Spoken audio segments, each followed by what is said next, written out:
tenemos la palabra profética más segura, a la que hacemos bien prestar atención, como a una antorcha que alumbra en lugar oscuro.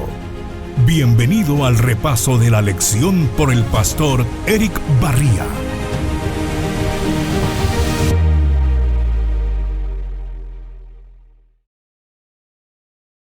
Hola amigos, qué gusto poder saludarles nuevamente para este comentario que hacemos cada semana sobre la lección de escuela sabática. Y esta es la lección número 11, el conflicto inminente.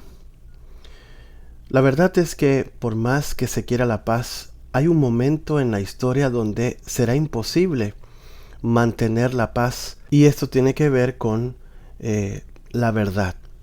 El apóstol Pablo siempre dijo, en cuanto esté de parte vuestra, estad en paz con todos los hombres.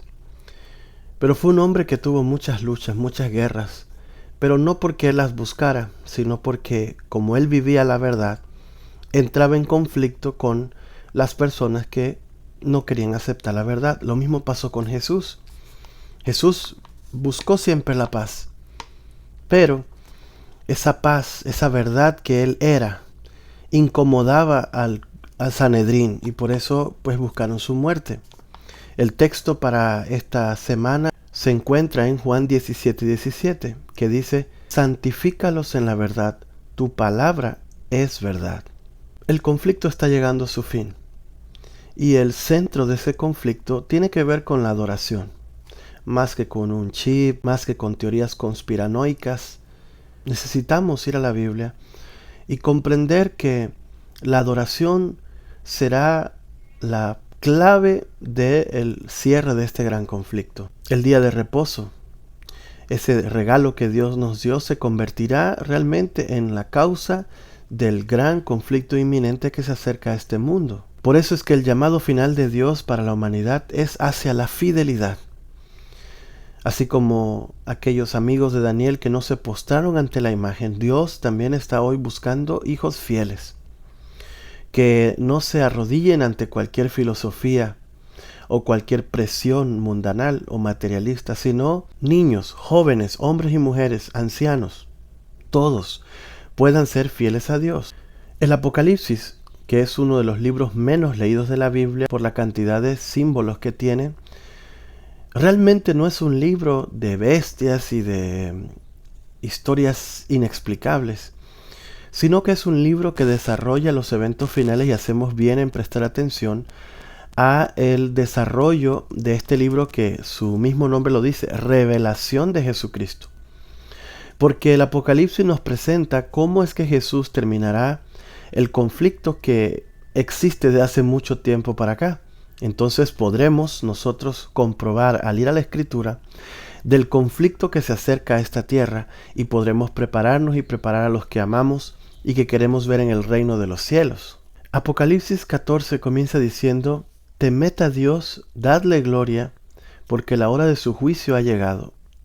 Y adorad a aquel que hizo el cielo, la tierra, el mar y las fuentes de las aguas. Es decir, que es un mensaje directo referente a la importancia del sábado, como un día donde reconocemos que tememos a Dios, como un día donde realmente adoramos a Dios, y es un día donde se define de qué lado estamos nosotros en el gran conflicto. Te darás cuenta que en Apocalipsis encontrarás la adoración a Dios y la adoración a la bestia.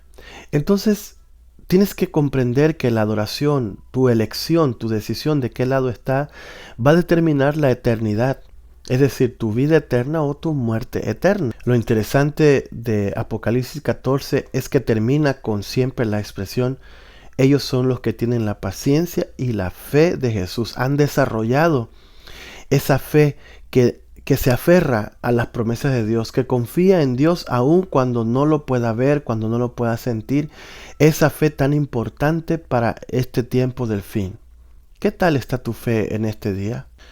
Apocalipsis 13 revela dos bestias, una que sube de la tierra, una que sube del mar. Sabemos que la que sube del mar es un poder antiguo, porque el agua significa muchedumbres. Entonces esta bestia sube de un lugar poblado.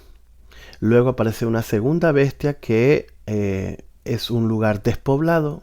Sabemos que esta segunda bestia se refiere a los Estados Unidos de Norteamérica, que al principio hablará como cordero y después hablará como dragón. Todo eso está en Apocalipsis 13. Lo interesante de Apocalipsis 13 es que cuando estas bestias dominadas por el dragón, que es Satanás, se den cuenta que no pueden engañar a todos, entonces empezarán a usar la fuerza. Y el conflicto será inminente sobre este mundo. Y esto pues dará paso a una gran última persecución sobre los hijos fieles de Dios, quienes serán culpados de todas las terribles cosas que están sucediendo sobre la tierra. Ahora, esto de las persecuciones no es nada nuevo. La iglesia de Dios siempre ha sido perseguida. Recordamos en la iglesia primitiva esas persecuciones terribles por Saulo de Tarso, por los mismos judíos. Luego los romanos persiguieron a la iglesia. Con Diocleciano, aquellas 10 años seguidos de terrible persecución. Pero el pueblo de Dios se mantuvo con una obediencia a Dios fiel, inquebrantable. Y es justamente lo que Dios está buscando. Fidelidad de parte nuestra. Que podamos comprender que vale la pena estar del lado de Jesucristo. Las bestias que aparecen en Apocalipsis 13 representan a dos poderes. Uno, que es el sistema papal que apareció en el año 538 con todo su poderío y dominó el mundo por tiempo, la mitad de un tiempo que sabemos que son 1260 años. Poderío que fue herido con la Revolución Francesa y que sabemos que esa herida sería curada. Luego en Apocalipsis 13 aparece los Estados Unidos de Norteamérica como la segunda bestia. Un país de libertad, un país donde comenzó a adorar al verdadero Dios, pero con el tiempo habría un cambio de actuar de esta segunda bestia. Y es lo que sabemos que generará el gran conflicto final, el inminente que se acerca sobre la tierra. Porque según lo que leemos en Apocalipsis 13, la primera bestia va a levantar una imagen y la segunda bestia entonces va a poner todo su poderío, su arsenal militar para que todo el mundo adore a la imagen que la primera bestia levantó. Sabemos que la imagen de la bestia en el capítulo 13 de Apocalipsis se refiere a ese conjunto de leyes que serán puestas para la adoración. Las famosas leyes dominicales que de paso ya existen hace muchos años, solo que no han sido aprobadas o no están obligatorias en este momento. Pero esas leyes ya existen, donde se le pide a las personas guardar el día domingo como día de reposo y a trabajar obligatoriamente todos los demás 6 días que faltan. Es increíble cómo es que este sistema falso de adoración llamado la bestia que sube del mar es un sistema muy antiguo. Es increíble que aún hoy muchas personas teniendo la Biblia, inclusive líderes religiosos, que usan Éxodo 28 que habla del sábado para atribuirlo al domingo.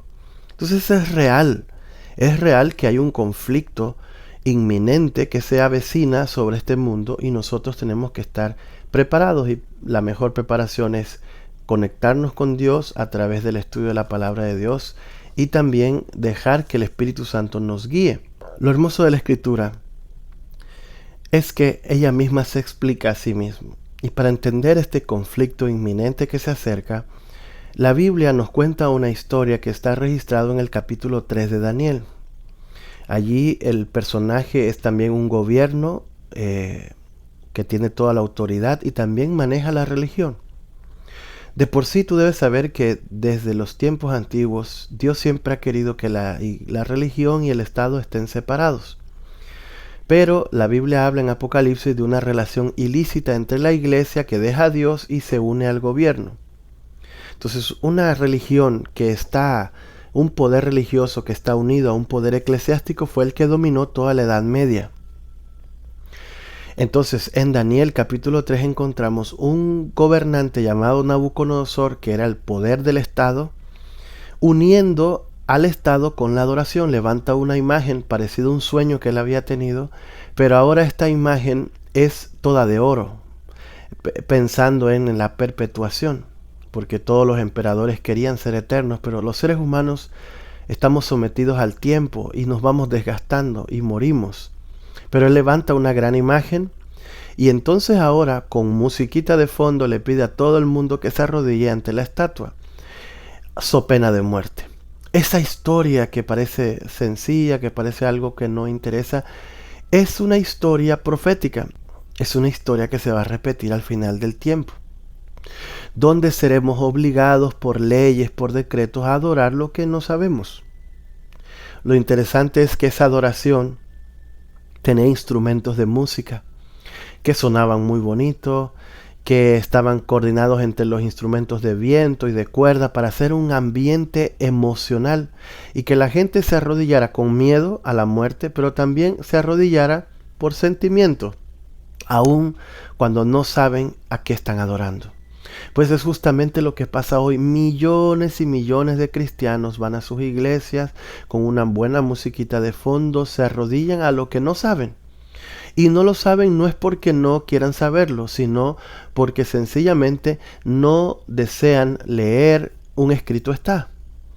No quieren comprender que la Biblia no solo pide adoración, sino hay un día especial de adoración. Y los antiguos eran muy buenos para crear ambientes de expectación con la música. Igual hoy en muchas iglesias la música de fondo suavecito te hace llorar, te hace sentir cosas, pero Dios no está ahí. Y no está ahí es porque no es suficiente una musiquita de fondo. Para la verdadera adoración se requiere el entendimiento y el corazón. Es decir, el sello de Dios tiene que ver con una adoración consciente. Yo estoy entendiendo por qué me estoy arrodillando. Y es por eso que los amigos de Daniel no se arrodillaron. Fueron llevados ante la ley y fueron puestos a pena de muerte en el horno de fuego. Lo precioso de esta historia es lo que sucedió. Cuando fueron a ver, no habían 3 en el horno, sino 4. Y esa es la maravillosa promesa que tenemos de Dios, que Él estará con nosotros en ese tiempo que se avecina. Un tiempo de persecución terrible, un tiempo de amenazas, de leyes que irán en contra de nuestra fe. Pero ahí en el horno de esa prueba habrá uno semejante al Hijo del Hombre, que por medio de su Espíritu nos va a acompañar hasta el fin del mundo. Y podremos nosotros avanzar y cruzar esa gran prueba que se avecina sobre este mundo. Así que, ya que el conflicto es inminente, ¿por qué no empezarnos a preparar ahora para cuando vengan esos días terribles? Hoy nadie nos está amenazando por leer la Biblia, no la leemos. Hoy nadie nos amenaza por orar, no oramos. Hoy nadie nos hace problema por ir a la iglesia y no vamos. Entonces, ¿qué te hace pensar que cuando vengan estos días difíciles entonces tú vas a leer la Biblia y vas a orar? No. La verdad es que si hay un evento donde yo voy a participar, yo me preparo primeramente, empiezo a trotar, a correr para presentarme allá al evento final.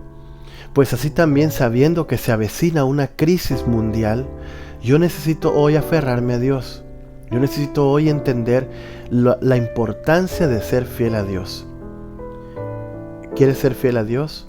La única manera es un cambio de mente. Que el Espíritu Santo provea ese cambio en ti, porque por nosotros mismos no podemos, pero Dios sí puede ayudarnos. Así que vamos a clamar en esta hora a aquel que tiene el poder para cambiar nuestra mente y nuestro corazón y darnos un corazón fiel para poder estar del lado correcto en este conflicto. Vamos a orar. Bendito Padre Celestial, gracias te damos por estas lecciones que nos preparan para ese conflicto inminente que se acerca. Danos tu gracia, tu Santo Espíritu para comprender, para prepararnos y preparar a otros para el reino de los cielos. Señor, si en este momento no estamos siendo fieles, te pedimos, Señor, un cambio de mente. Que tu Espíritu, Señor, provee para nosotros un nuevo corazón, de tal manera que podamos ser fieles como los amigos de Daniel, como Daniel también, que enfrentó la muerte en el foso de los leones, y como todos los grandes hombres de la Biblia que se pusieron de parte de la verdad aunque se desplomaran los cielos. Esto lo pedimos en el nombre de Jesús. Amén y amén. Dios te bendiga.